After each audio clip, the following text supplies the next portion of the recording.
Welcome to lesson number 1 in Design Your Day. Okay, in order to build a really meaningful designed calendar, we really have to start with what you're already doing in your business. We need to understand how you actually need to spend your time, how you do actually spend your time.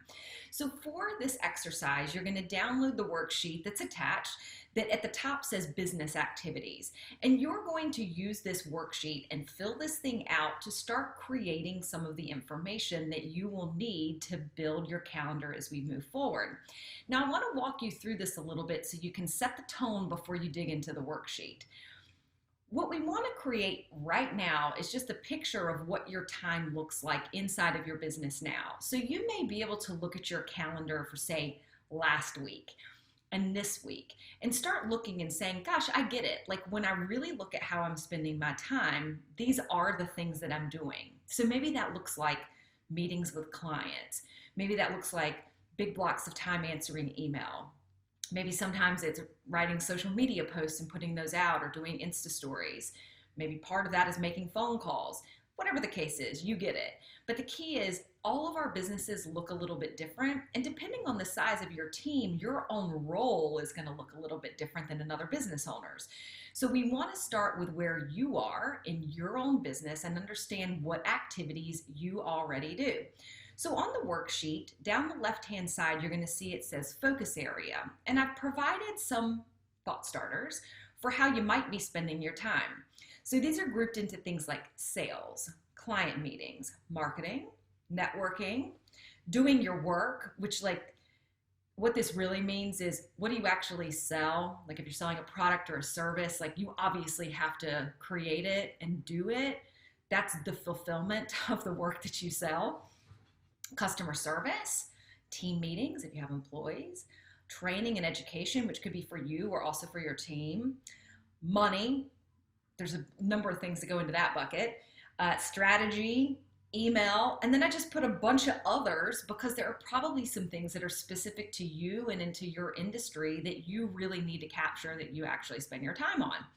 So the first thing we're going to answer is what's the current status? As you look at your calendar currently, how often are you working on that stuff? How much time and when?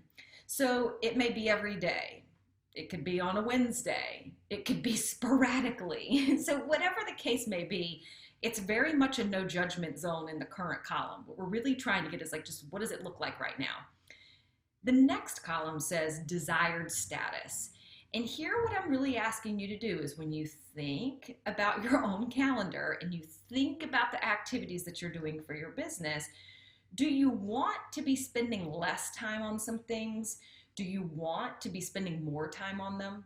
And I'm also going to say, do you need to be spending less time? Do you need to be spending more time? Do you need some things to be on different days? So an example I would give to you is like in my world, I don't actually love meeting with clients on Mondays because I like to use Monday for more internal work. So I may look at that and say, gosh, my desired status for sales work is on Tuesday or Wednesday or Thursday, but not on Monday. You get me? Now, the next question in this box of things is when are you at your best for this activity? Here what I'm talking about is thinking about your own energy and when you are really like the circuits are on and you're ready to do that type of work. Now, some of it, I get it. You're going to be like, I don't ever want to do it. Like maybe accounting. But there are other things where you already know. You're like, I'm just not good at that in the morning. I'm better in the afternoon. Or I much prefer this to be in the afternoon versus the whatever. You see my point? So in desired status, what you're doing is already giving some reaction to like, okay, I'm doing this now in this way, but what I probably need to be doing is this because I know this about myself and my energy or when it would be a better fit in time. The very last column you're going to go ahead and answer now is could you delegate, hire, or outsource for something inside of that box? Now, to be very clear, I am not saying you're going to do that right now. But this exercise is helpful in starting to see what you might at some point be able to pull off of your plate. Because what I know is that 99.9% of you have too much on your plate. Some stuff is going to have to go. We will talk about that later.